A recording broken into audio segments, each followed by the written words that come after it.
What's going on, Lakers fans, and welcome into episode 56 of the LakeShow Flow.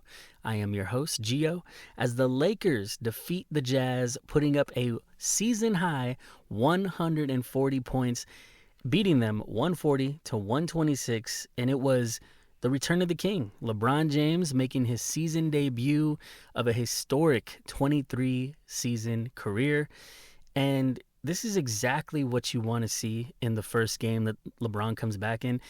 And granted, it was the Utah Jazz, but every team is an NBA team, and it could have gone bad because you insert over the course of his career, a very high usage player in LeBron James. You insert him into this team, and who knows what could happen, right?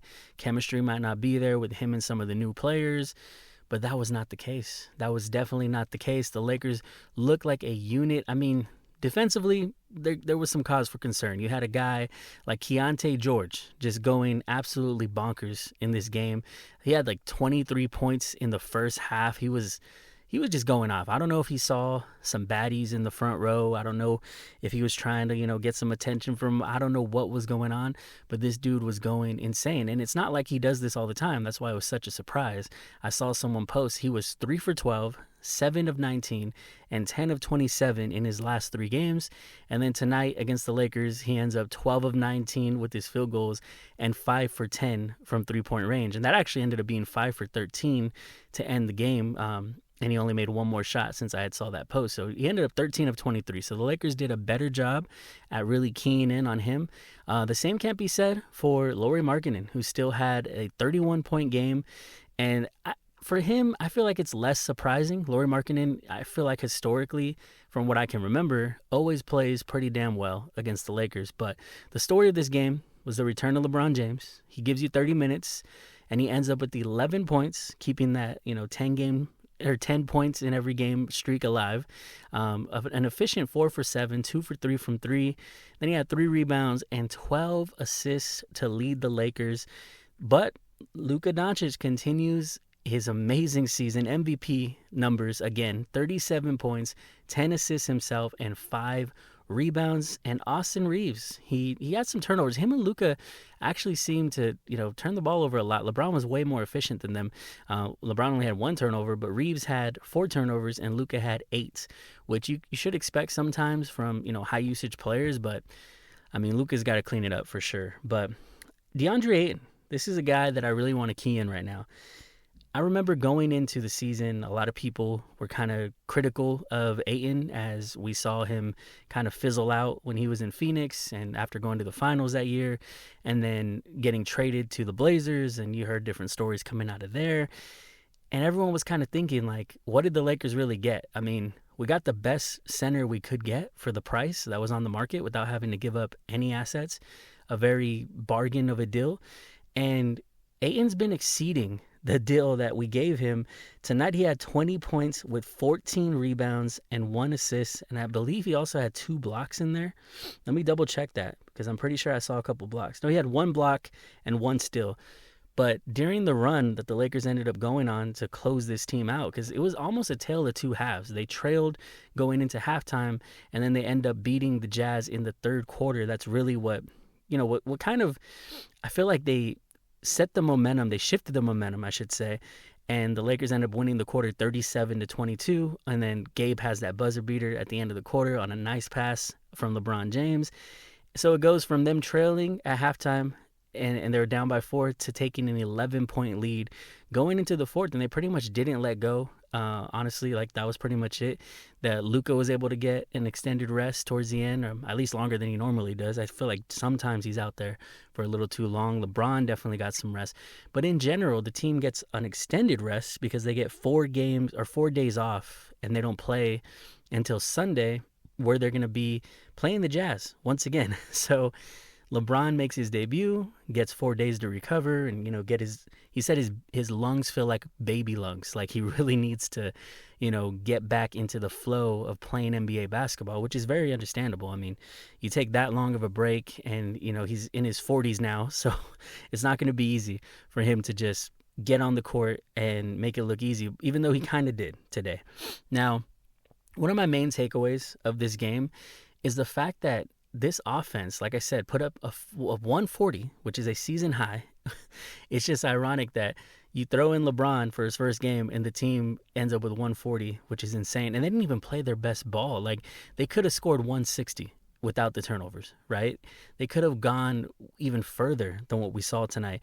But it's just crazy that you put LeBron in the game and the offense just looks a lot smoother. Like, a lot of people were thinking that LeBron was going to take away from what Austin and Luka were starting to create here in LA. But I said a couple games back, LeBron James being taken from the bench where he was watching, just inserting him into the game, you're putting a guy, JJ, I think it was JJ that said you have two supercomputers with him and Luka Doncic. Now, Austin, he's probably not to the level of a supercomputer, but he's a very advanced computer. We'll just say that. So basically, two basketball supercomputers that are just able to have the IQ to make the right read, to make the right shots, the right plays in general. That was never going to be a bad thing. Now, what I worried about a little bit was LeBron finding these new guys in their spots. But he's so damn smart at basketball. He has such a high IQ. He was able to find Ayton in the spots he wanted. I think Ayton had like 2 in a row where LeBron found him on some sweet passes. One of them was a no look. Then he had some passes to LaRavia to set him up. Like, the offense was just humming to the craziest degree, the best degree we've seen, and it's only going to get better because LeBron is only going to get better. He's coming off that injury, hasn't been on the floor in a long time, and now you have him out there healthy. You have him out there ready to go, and the healthier he gets, the better the offense could be. The main concerns, we still need some better defense. I mean, when it comes to Keontae George, baddies or no baddies in the front row, it doesn't matter. It just seems like the Lakers seem to get everybody's best punch. Like, everybody is going to shoot the best shot they can to beat the Lakers. The reputation just precedes anything else in the league. You want to beat the Lakers, especially we've always had a marquee star. We've always had the marquee stars. We've had, Kobe and Shaq in the past. Before that, Magic Johnson and Kareem. We've always had the stars, and now we have Luka, LeBron, and Reeves, who the Lakers, or who other teams that aren't the Lakers really want to prove something to. They want to say, okay, we know it's your house. Let's go in here. And everyone wants to shine under those LA lights. So it's no surprise that we have a player like Keontae George going off, and take nothing from him. Like, he is an up-and-coming player, but you don't expect him to be outscoring Luka at halftime, right? Like, nobody would have predicted that. So, and if you did, show me your betting slip where you put Keontae George for 20-plus points by halftime. Like, nobody had that. I doubt there was a lot of players that took him for 20 points in the whole game. So it was an anomaly, but also not what we're not used to. Like, we have to be used to this by now, right? But enough about the Keontae George stuff. What I'm saying about this Lakers team is it looks like they're hitting their stride, and we have our full health right now, which is great to see. Everybody was healthy. LeBron got minutes, obviously. Gabe Vincent came back. I'm not 100% sold on Gabe Vincent being a player that I still want on this roster, or at least getting significant minutes towards the end. I don't really know if I want to see that.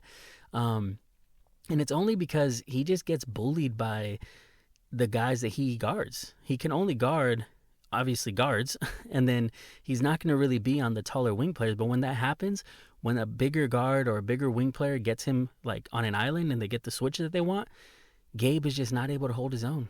And I like Gabe. I think, I was excited when he got here, but I think it's just he's kind of run his course here in LA. And I feel like JJ does like him too, and he gives him minutes and he favors him a lot. But in my opinion, and I'm just a fan, but I feel like a lot of fans are kind of like, we could do without the Gabe minutes. When it comes to a guy like Vando, who really didn't, I don't remember if he played today. If he's not going to play, you need to package, hopefully, him, Gabe, and depending what you get, maybe Connect, maybe Rui if you're really going to get an upgrade on the wings. The Lakers do need some better defense. They do need a bigger version of Marcus Smart. I heard someone say that if you could combine Marcus Smart and Rui, that would pretty much be, I think it was Jovan Buha. Shout out to him. Shout out to Buha's block. Check him out. But he said that if you can combine Marcus Smart and Rui's talent, that is the kind of player that you would want as the fifth starter next to LeBron, Austin, Luka, and Ayton, right? So if we can get someone like that, that's starter worthy and if we do have to give up Rui, cool, we get the upgrade, right? And Rui, like I keep saying, like he has shut me up a few times this season when LeBron wasn't there. But check out tonight. I feel like towards the end they weren't even playing Rui because we had LeBron out there a lot of the time. They were testing out other lineups, having LaRavia out there more often than not. And even in this game, you saw Rui. He put up 8 shots, but he ends up scoring 6 points. So that is kind of, he does fizzle out when LeBron's there. And I said, you counted on him to fill up those LeBron minutes, but he's basically counted on as the same role that LeBron plays, but LeBron's way better. LeBron's going to make way more playmaking, like way more plays happen. So Rui kind of becomes a little less valuable when we're healthy.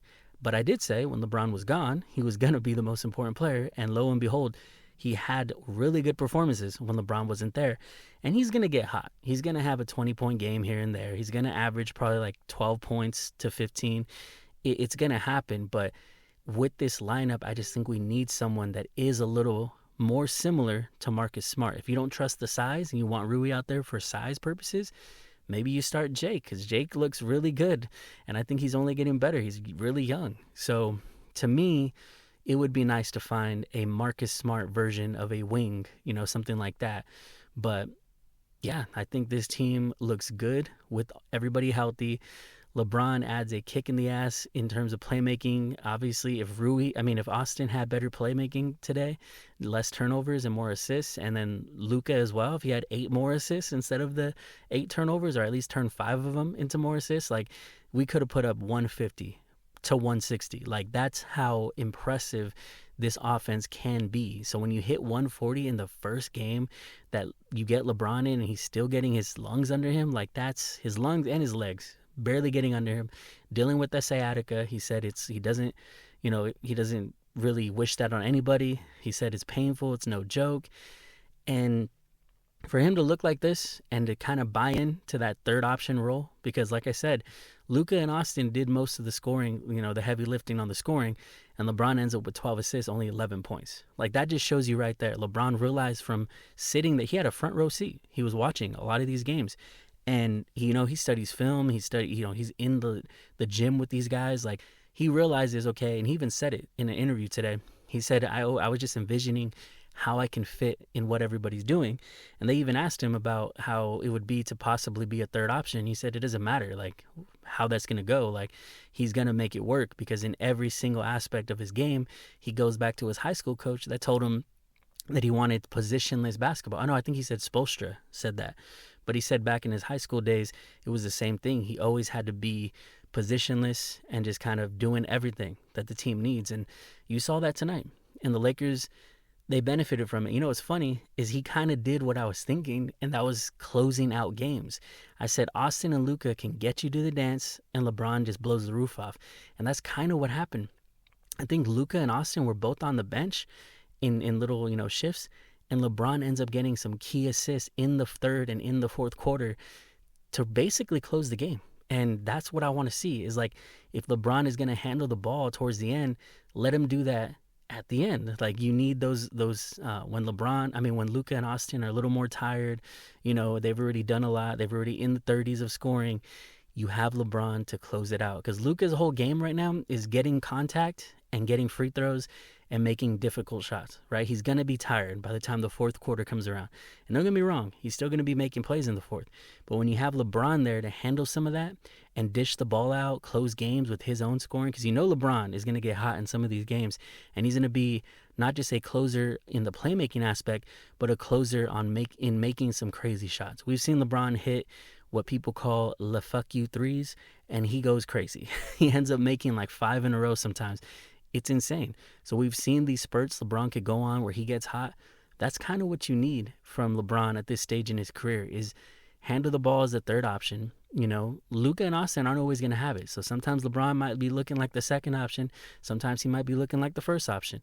But LeBron knows how to make things happen with this team. He knows how to fit like a glove on any team he's on. And at this stage in his career, a lot of LeBron fans, they get all scared because their king is not the main, he's not under the spotlight anymore. This is Luka's team, right? And you saw that with Luka scoring 37 in LeBron's first game. So you can't be scared as a LeBron fan. I'm more of a Kobe guy. I've always said that, but I do have respect and love for LeBron, especially being a Laker, getting us the 2020 championship after Kobe passed. Um, but you can't be scared of this as a LeBron fan that, like, he's not the main focus. It doesn't matter. This could add like 3 more years if he wants to play 3 more years. This could add 5 more years if he wants to play 5 more years. This is what we talked about last year, that Luka could extend LeBron's career further than what he might have thought before. Because when we had AD, LeBron was still having to be the best player on the court a lot of the time. AD would have his moments, but they came in like very sporadically, and then he would get hurt, right?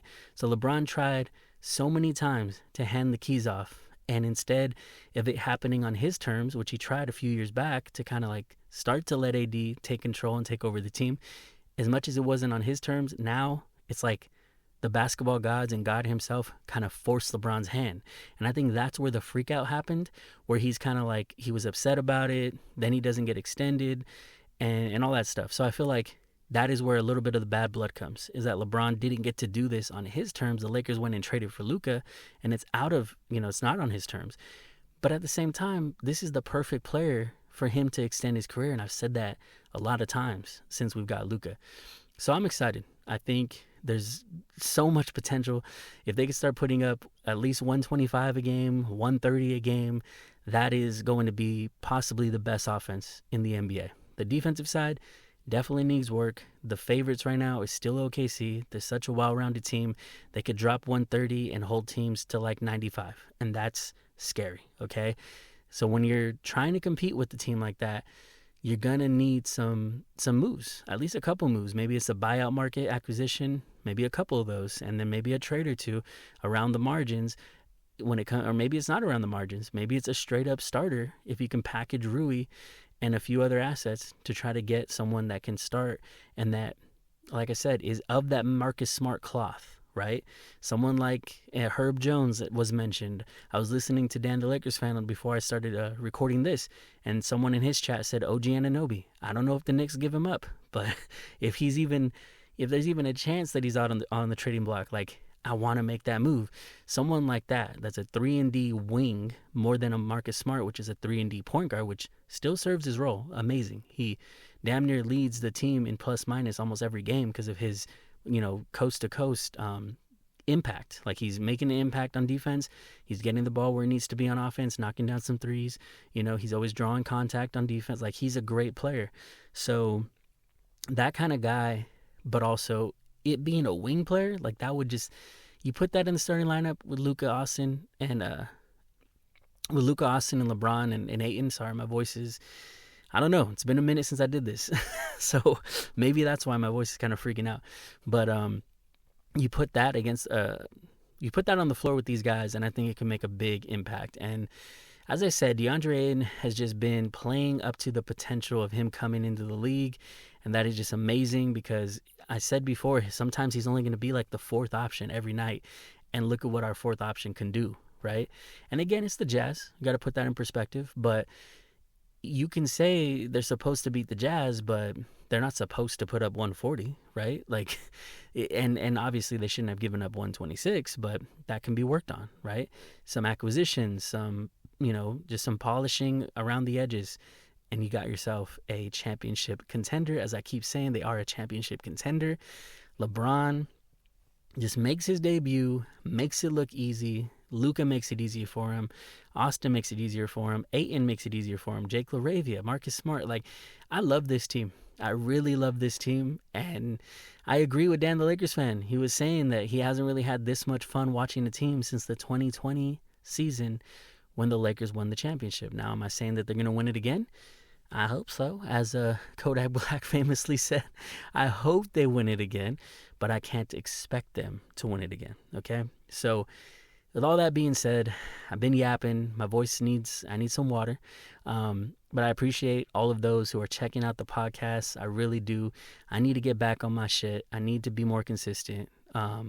The Lakers give me a 4-day break, and I can come back on Sunday night when I record this, upload it Monday, and talk about that game against the Jazz once again, which should be, on paper, another win, hopefully, unless Keontae George decides to go crazy for the baddies again. But on paper, assuming we don't get that again, the Lakers should dominate that game. Assuming everyone's good, Luka got a little banged up throughout the course of the game, but he seemed okay. He finished the game. By the way, the aesthetic of this game was so nice. I love those black jerseys. I think they're called the California Dream. I need to get me one of those for sure. Probably a Luka one, just because I already have a Luka one, but another one, right? I need to get another one. But anyways, the aesthetic, the court, everything, they gave fans like black jerseys, so it just looked different. I like when the court and the arena and the aura of Staples Center, and I'll still call it that, I don't care, aura of the crypt, because that sounds a little cooler, whatever. I love that when it just looks different. But anyways, I'm gonna stop yapping. Appreciate those tuning in. If you're new here or you've been here, please leave a like on the channel, leave a like on the video, and comment something. Comment and give me some feedback. Let me know what you're thinking. Subscribe if you are new. But that's gonna do it for the Lake Show Flow, and we'll see you guys next time.